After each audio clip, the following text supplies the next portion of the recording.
안녕하세요. 다산에듀 대표 전병칠입니다.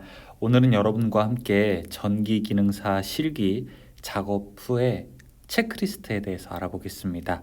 이 전기기능사 실기 작업 후 체크리스트라고 하는 것은요, 실제로 작업이 다 끝난 다음에, 그러니까 과제를 다 수행한 다음에 이제 시간이 남는 거예요. 그럼 이제 뭘 할까 고민하다가 아이 빨리 기능사 실기 시험장에서 나가야 되겠다 이렇게 생각하시는 분들 계시는데요. 아니 절대 그렇게 하시면 안 됩니다. 왜냐하면은 그 시험장에서 나갔다 하더라도 사실 갈 데도 없거니와 그 다음에 일찍 끝냈다고 해서 점수를 더 주는 것도 아니에요. 마지막까지 우리는 이 작업이 잘 완성되는지를 검토하고 또 검토해야 됩니다. 왜냐하면요, 이 작업이 아주 사소한 부분이라도 하나 잘못되게 되면 시험에서 떨어지기 때문에 그래요. 맞아요. 그게 바로 전기기능사 실기시험입니다. 이거 겪어보지 않은 분들은 정말 몰라요. 이 시험이 쉬운 시험입니까? 어려운 시험입니까? 이렇게 물어보게 되면요. 저는 당연히 어려운 시험이라고 해요. 왜냐하면은 이 작업 자체는 그렇게 어려워 보이지는 않지만 실제로 그 작업을 수행하는 과정에서 우리가 얼마나 많은 긴장감을 가지고 있는지 꼭 알아야 되기 때문에 그렇죠. 그래서 저는 전기기능사 실기 작업 후 체크리스트라고 이렇게 제가 종이에다가 여러분들 인쇄해서 쓸 수 있도록 만들었어요. 제가 이 내용은 우리 네이버 다산에듀 카페에다가 올려놓을 테니까 여러분이 편안하게 다운로드 받으신 다음에 이렇게 칼로 오려가지고 이렇게 오리게 되면 아주 작은 사이즈가 되거든요. 이런 것을 여러분 잘 가지고 다니시거나 지갑에다가 이렇게 넣고 다니시거나 아니면은 평소에 연습하실 때 이 내용들을 한 번씩 봐주시기 바라겠습니다. 그래야 나중에 실제 시험에서 이제 시험 다 끝났는데 좀 점검해야 되는데 뭐 점검하지? 라고 생각이 될 때 이 내용들이 평소에 연습되어 있어야 실제 시험에서도 여러분들이 점검할 수 있기 때문에 그래요. 평소에는 이와 관련된 내용들을 하나도 연습하지 않고 있다가 막상 시험장에만 잘해야지 라고 하는 것은 우리가 지나친 기대를 하는 것과 다름이 없습니다. 제가 지금부터 1번부터 14번까지 어떤 것을 유의해야 하는 말이냐라고 하는 것을 조금씩 하나씩 더 부가적으로 설명드릴 테니까 저와 함께 같이 내용을 들어보시죠. 첫 번째는 여기 MC, 그 다음에 EOCR, 그리고 이제 핀번호라고 되어 있습니다. MC의 핀번호는 여러분들이 아시다시피 주접점은 1, 2, 3, 7, 8, 9로 되어 있는지 확인하고요. 자, 여기 A 접점이 몇 번이죠? A 접점은 4번과 그 다음에 10번을 사용하고 B 접점은요 5번과 그 다음에 11번을 사용하게 되죠. 그런데 이제 EOCR은 반대라고 하는 것을 여러분이 알 수 있습니다. EOCR은 공통을 우리가 10번과 11번을 사용하게 되고요. 자, 그 다음에 B 접점이 4번이고 그 다음에 A 접점이 5번이 되죠. 잠시만요. 이렇게 지웠다가 A 접점이 5번이라고 하는 걸 알 수 있습니다. 그래서 MC와 EOCR에 일단 접점 번호가 잘 되어 있는지 먼저 확인을 할 겁니다. 자, 이렇게 MC와 EOCR 모두 다 이해가 됐다면, 그러니까 크게 어렵지 않다면 이제 이 두 가지의 핀번호는 다 완료된 것이죠. 그래서 여러분이 첫 번째 확인할 거는 MC와 EOCR 접점, 특히 EOCR 공통 부분 10번과 11번으로 되어 있는 핀번호가 제대로 되어 있는지를 확인하는 겁니다. 다음에 자, 그럼 1번은 다 됐고요. 2번 가겠습니다. 2번은 릴레이의 핀번호를 보아야 합니다. 최근에 공통 공개 문제에서는요, 모두 8핀 릴레이만 보여주고 있죠. 11핀이라든지 14핀 이런 것들은 출제되지 않고 있기 때문에 8핀만 우리가 확인하면 됩니다. 전원은 2번, 7번인지 그 다음에 공통은 1번이랑 8번 사용할 수 있고요. 1번, 3번, 4번 그쵸? 그 다음에 8번, 6번, 5번이 여기 A 접점과 B 접점입니다. 특히 어떤 도면에서는 우리가 그 공통 접점을 사용해야 하는 것들도 있어요. 공통 접점을 사용해야 되는 것이 있는데 이렇게 이제 연결되어 있는 부분이죠. 만약에 여기 A 접점이 있고 자 이쪽에 이제 B 접점이 있다. 그럼 여기 1번, 3번 쓸 수 있고 1번, 4번 이렇게 쓸 수 있죠. 혹은 1, 3, 4가 또 뭐 8번, 6번 쓸 수 있고 8번, 5번 이렇게도 쓸 수 있습니다. 자, 이런 접점을 공통으로 사용하는 것을 확인하시고요. 다음에는 타이머도 있습니다. 타이머에는 접점이 8번, 6번, 5번으로 되어 있는 한시 접점도 있지만 그 다음에 1번, 3번으로 하는 순시 접점도 있죠. 이 기호에 따라서 한시 접점을 사용할지 그 다음에 순시 접점을 사용할지 잘 판단해야 할 것입니다. 그것이 올바르게 쓰여 있는지를 보자는 거예요. 다음에 이제 플리커가 있죠. 플리커는 이 사실 접점이 어렵지는 않습니다. 왜냐하면은 타이머랑 똑같아요. 8번, 6번이고 그 다음에 여기가 이제 비접점으로 되어 있게 되면은 이걸 우리가 8번이랑 이제 5번으로 놓을 수 있습니다. 그런데 죄송합니다. 지금 이렇게 쓰면 안 되죠. 왼쪽에 나가야 되죠. 자, 근데 8번, 5번 쓸 수 있는데 문제는 뭐냐면은 이 플리커는 8번, 6번, 8번, 5번을 그냥 크게 관계 없으시는 분들도 있어요. 만약에 이게 버저라든지 버저라든지 램프를 서로 교대로 전멸하게 될 때는 사실 큰 문제는 없어요. 띠 깜빡, 띠 깜빡. 그런데 이제 최근에 이제 문제들 중에서는 이 MC를 서로 교대 운전하는 경우가 있어요. MC1이 먼저 동작될지, MC2가 먼저 동작될지. 그래서 이런 MC 같은 경우에는 완전히 동작이 다른 형태로 이루어지기 때문에 여러분들이 플리커의 번호도 잘 보셔야 됩니다. 이 8번, 그 다음에 6번, 5번이 과연 공통 A접점, B접점으로 잘 되어 있는지도 확인해야 됩니다. 다음에는 플로트레스가 있죠. 플로트레스는 전원이 5번, 6번이고 그 다음에 공통 AB가 4번, 3번, 2번이라는 거. 게다가 이 플로트레스의 혹은 전극부 접점 7번, 8번, 1번으로 가게 되는 이 전극부 접점을 조금 누락하는 경우가 또 있으세요. 절대 누락하지 말고 잘 연결하시면 되겠습니다. 이렇게 하게 되면 이제 2번도 다 끝날 수가 있죠. 다음에 3번입니다.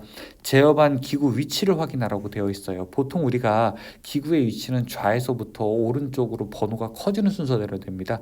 예를 들어 T1이 여기 위치했다. 그러면 보통 이제 T2가 오른쪽에 위치하는 게 일반적이죠. 하지만 도면에 따라서 이렇게 T2가 먼저 있고 그 다음에 이제 T1이 있는 경우가 있어요. 자, 이럴 때는 여러분들이 상당히 헷갈리기 쉽기 때문에 꼭 T1, T2의 위치나 MC1, MC2의 위치, 또 릴레이의 위치 이런 것들 잘 보셔야 됩니다. 아셨죠? 자, 이것이 반대로 되어 있는 도면들이 가끔 있습니다. 그래서 이 제어반의 기구 위치가 바르게 되었는지 보시고, 이 기구 위치라고 하는 것은 이 좌우 이런 순서의 위치도 있지만 혹시 거꾸로 박혀 있는 건 없는지 이런 것들도 보셔야 되죠. 이 홈이 이렇게 아래로 되어 있는 부분, 베이스에 홈이 아래로 되어 있는 부분이 바로 올바른 장착이라고 하는 거 여러분 다 아실 텐데요. 이것이 잘 되어 있는지도 보셔야 됩니다. 왜냐하면 처음에 기구 고정하고 그 다음에 그 위에다가 테이프라든지 아니면 스티커 붙이게 되면은 이 홈을 가려져서 이 나중에 확인하는데 어려움이 있는 경우가 있어요. 그래서 반드시 여러분이 제어반의 기구 위치도 똑바르게 보셔야 됩니다. 그 다음에 제어반의 그 기구의 간격도 좀 봐야 되죠. 이 위에 꼽는 기구 MC라든지 뭐 플리커 이런 것들이 충분하게 꼽아질 수 있는지 기구와 기구 사이에 이런 간격은 얼마? 여러분이 뭐 이렇게 볼펜 같은 거 하나 들어갈 수 있을 정도, 연필 하나 들어갈 수 있을 정도의 크기로 생각을 하시면 되겠습니다. 다음에는 이제 네 번째는 배관입니다. 배관에서는 가장 중요한 거는 관의 종류이죠. CD관 쓰라고 하는 곳에 CD관 쓰고 PE관 쓰라고 하는 곳에 PE관 쓰고요. 그 다음에 단자대와 배관이 만나는 경우에는 커넥터를 사용하지 않는 것이고요. 그 다음에 이 제어반 기구와 관이 만나는 곳에는 커넥터를 당연히 씌우는 것이고, 자, 이런 것만 우리가 좀 잘 보시면 되고요. 그 다음에 쇠들도 반드시 누락하면 안 됩니다. 이렇게 만약에 기역자로 구부러진다 그러면 하나 두 개 해야 되는데 뭐 기역자로 구부러지는 곳에 두 개 했는데, 자, 이런 부분을 누락시키는 경우는 당연히 감점이 되고요. 이게 한 3개수 정도 지적받게 되면은 실격 사유도 있기 때문에 여러분이 꼭 관의 종류라든지 커넥터의 여부, 그 다음에 쇠들의 고정 여부까지 꼭 확인을 하셔야 됩니다. 다음에 5번째는 이 푸시 버튼 셀렉터 스위치의 5결선을 확인하자 이겁니다. 이 푸시 버튼과 셀렉터 스위치의 5결선은 어떻게 확인하냐면 바로 단자대에서 확인할 수 있죠. 이 단자대에서 단자대에 제어반 단자대에 여러분이 벨 테스터를 놓고 그 다음에 이 배관으로 연결된 여기 버튼이나 셀렉터 스위치를 조작함으로써 우리가 이 동작 여부를 관찰할 수 있습니다. 왜냐하면은 이 박스를 덮다가 선이 빠지는 경우가 종종 발생을 하게 되는데, 이 스위치 같은 경우에는 혹시 선이 빠지더라도 충분하게 단자대에서 이런 벨 테스터로 여러분이 제대로 결선되었는지 그 여부를 확인할 수가 있습니다. 그래서 꼭 이 푸시 버튼 셀렉터 스위치에 오결선이 되어 있는지 혹은 이 선이 빠져 있는지 확인하는 방법이 바로 이 단자대에서 벨 테스터를 이용하는 방법이니까 꼭 벨 테스터를 이용해서 확인하시기 바라겠습니다. 다음에는 여섯 번째는 램프, 스위치, 색상, 그 다음에 셀렉터 스위치의 방향입니다. 램프 같은 경우에는 어떻게 돼야 되나요? 이 스위치와 똑같게 넣으라는 색깔을 넣으라는 곳에 장착해야 되는 것이죠. 녹색 넣으라고 하는 곳에 녹색 넣고, 그 다음에 적색 넣으라고 하는 곳에 적색 넣게 되면 됩니다. 게다가 셀렉터 스위치의 방향은 2단일 때 이렇게 몇 시? 11시 방향이 오프가 되어야 되고요. 그 다음에 이렇게 1시 방향일 때 온, 켜지는 것이 되어야 되니까 우리가 오프와 온을 잘 구분해서 사용을 해야 됩니다. 게다가 만약에 3단 셀렉터 스위치가 나오게 되면은 도면에 주어지는 대로 우리가 셀렉터 스위치의 방향을 주어야 되는 겁니다. 중립이라든지 아니면은 중립 상태에서는 이게 12시 방향을 향해야 됩니다. 이게 중립일 때 9시나 3시 방향을 향하지 않도록 꼭 주의하시기 바라겠습니다. 다음 일곱 번째는 주회로의 색상입니다. 주회로가 현재는 이제 갈색, 흑색, 회색, 그 다음에 녹색, 노랑이 섞여 있는 접지 도체까지 사용이 되게 되는데요. 그게 이제 단자대 순서로 어떻게 가게 되느냐 이런 걸 볼 수 있죠. 자, 단자대가 가로로 있을 때는 우리가 어떻게 하게 됩니까? 바로 이게 L1, L2, 그 다음에 L3, 그 다음에 접지 이렇게 되죠. 반면 이제 세로로 되어 있을 때는 이제 왼쪽에서 배관이 오든 이제 오른쪽에서 배관이 오든 상관없이 위에서부터 갑니다. L1, L2, 그 다음에 L3, 그 다음에 접지도체 이렇게 가게 됩니다. 우리나라는 표준이 이제 좌에서 우로, 그 다음에 위에서 아래로 되기 때문에 주회로의 색깔도 여러분이 단자대 순서에 따라서 잘 매겨야 된다는 거 꼭 확인하시기 바라겠습니다. 다음에 여덟 번째는 퓨즈의 인입선입니다. 이 퓨즈의 인입선이라고 하는 것은 여러분 이렇게 퓨즈의 입력 부분을 해당하는데요. 사실 엄격하게 하면은 퓨즈의 입력, 출력은 모두 다 보조회로로 결선을 해야 됩니다. 그런데 이제 최근 도면에서 입력까지 주회로 색상을 사용해라 이렇게 지시하는 경우가 있으니까 여러분들이 이 입력에는 보통 우리가 갈색이랑 회색 집어넣게 되는데요. 입력까지는 색상을 만약에 도면에 표기되어 있으면 그렇게 작업을 하시고, 여기서 뒤로 이어지는 부분은 이제 우리가 노란색 전선을 사용해서 결선을 할 수 있습니다. 자, 이렇게 퓨즈의 인입선을 확인하고요. 그 다음에 반드시 퓨즈를 여러분 여기다가 삽입해 놓아야 됩니다. 최종 과제 제출하기 전에는요, 반드시 퓨즈를 삽입해서 제출한다는 거 기억하시기 바라겠습니다. 처음에 이제 재료를 처음에 나눠줄 때 퓨즈도 같이 나눠주니까요, 그때 꼭 잃어버리지 말고 한쪽에다 넣어두시기 바라겠습니다. 다음에 이제 아홉 번째, 전원선 및 플로트레스 인출선과 접지선을 연결한다. 전원선을 일단 확인해야 되고요. 그 다음에 플로트레스 인출선이 있죠. 플로트레스 인출선이라고 하는 것은 여기 7번, 8번, 1번 요 전극부에 해당하는 선인데, 그 중에 여기 1번이라고 하는 거는 뭐죠? 그거는 접지와 이제 공통으로 사용하는 선이죠. 그래서 접지선과 그 다음에 전원선의 접지선을, 접지도체를 이렇게 연결하게 되는 것을 꼭 반드시 작업하셔야 합니다. 이거는 이제 제어반 내부에서 이어지면 되겠죠. 제어반 내부에서 1번 선 플로트레스 7번과 그 다음에 플로트레스의 1번과 그 다음에 전원선이 하나 이 접지도체로 연결되어야 된다. 자, 그것이 정기적으로만 연결되어 있으면 된다는 것을 말씀드립니다.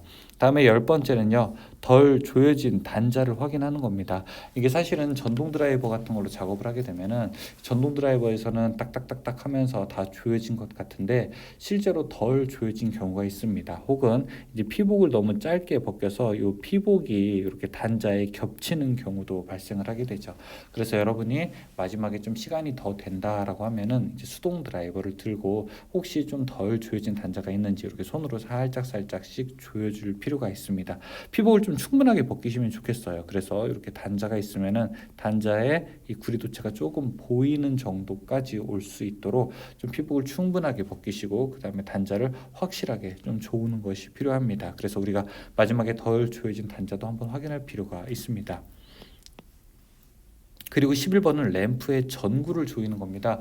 이게 조금 애매하기는 한데 이 지금 시험장에서 사용하는 램프가 사실은 그렇게 좋은 제품이라고는 할 수 없어요. 그래서 시험장으로 이렇게 이송되는 과정에서 사실은 이 잔 진동 때문에 이 전구가 조금 풀리는 경우가 있습니다. 그래서 여러분이 램프의 뚜껑을 이 반시계 방향으로 돌리면은 뚜껑이 빠지거든요. 그래서 뚜껑을 뺀 다음에 그다음에 안에 있는 전구도 살짝 이렇게 조금 조여 놓으시면 되겠습니다. 이거는 일부러 하지는 마시고 이 전구를 살짝 이렇게 손으로 흔들었을 때 달그락 소리가 나게 되면 전구가 조금 풀려 있는 거니까 그런 전구를 처음에 재료 받았을 때 여러분이 확인하시기 바라겠습니다. 다음에는 12번은 마스킹 테이프나 혹시 보조용 스티커가 있으면 이것들을 제거하는 겁니다. 마스킹 테이프를 사용했거나 혹은 보조용 스티커, 제가 이제 릴레이 스티커 같은 거 있죠. 릴레이에 사용했던 스티커가 있게 되면은 이런 것들은 마지막에 다 제거해 줘야 됩니다. 어떤 분들은 실제로 이 작업 다 끝났습니다라고 하면서 나오시게 되는데 그 안에 이제 릴레이 제어반에 이제 마스킹 테이프 같은 거를 다 붙여놔가지고 이 어떤 감독관은 그걸 실격 처리하는 경우도 있어요. 그래서 그런 부분도 여러분이 꼭 확인하실 수 있도록 마지막에 다 제거하는 것도 기억하시기 바랍니다. 그리고 13번 유의사항과 주의사항을 이제 다시 한번 읽어야 됩니다. 그리고 혹시 오늘 시험에서 감독관이 별도로 요구한 이 별도의 요구사항이 있는지도 보셔야 됩니다. 별도의 지정사항이라든지 요구사항이 있는지 확인하시고요. 자, 그런 유의사항을 다시 한번 또 보시기 바랍니다. 그리고 마지막으로 이제 14번은 어떻게 해야 되냐, 다시 한번 벨 테스트를 해야 됩니다. 그런데 제가 강조하고 싶은 거는요, 마지막 벨 테스트 하실 때는 화장실에 한번 다녀오시고 이제 화장실에 찬물로 세수 한번 확 한 다음에 그 다음에 이제 개운한 마음으로 다시 한번 보셨으면 좋겠어요. 이때 벨 테스트 할 때는 물론 제어반도 중요하지만 여러분이 그 기구의 핀 번호가 또 올바르게 쓰여 있는지 그것부터 다시 한번 확인하시기 바라겠습니다. 이렇게 1번부터 14번까지 충분히 검사하는 것을 평소에도 연습해 두셔야 됩니다. 우리 시험장이 실제로 4시간 30분짜리 과제인데 만약에 평소에 나는 3시간 30분 정도면 과제가 끝난다 하시는 분들은 바로 그냥 이 동작 검사하지 말고 나머지 1시간 동안 이런 것을 체크리스트를 보시면서 연습하는 것도 사실은 굉장히 필요한 공부입니다. 그래서 이런 내용들을 보시면서 이제 마무리 짓는 거를 평소에 연습하시고 그래야 실제 시험장에 가셔도 긴장되지 않고 평소에 연습하던 환경 그대로 여러분이 마지막까지 최후의 점검을 할 수 있다는 거 꼭 기억하시길 바라겠고요. 자, 이것은 아까 말씀드렸다시피 제가 인쇄하기 편하도록 이렇게 PDF 파일로 올려둘 테니까 여러분이 편안하게 다운로드 받으셔서 이렇게 가위로 잘라서 잘 가지고 다니셔도 됩니다. 시험장 가져가셔도 상관없습니다. 그래서 뭐 혹시 감독관이 뭐라고 하면 마지막 이거 뭐 부정행위가 아니라 그냥 확인하는 거니까 점검하는 거니까 그게 문제되지 않는다고 하고 뭐 보지 말라고 하면 안 보면 되죠. 자, 이런 내용들을 잘 보시고 여러분이 이 사소한 실수 때문에 시험장에서 탈락하지 않도록 제가 간절히 바라겠습니다. 영상이 도움 되셨길 바라고 저는 또 다음에 여러분과 함께 뵙겠습니다. 고맙습니다.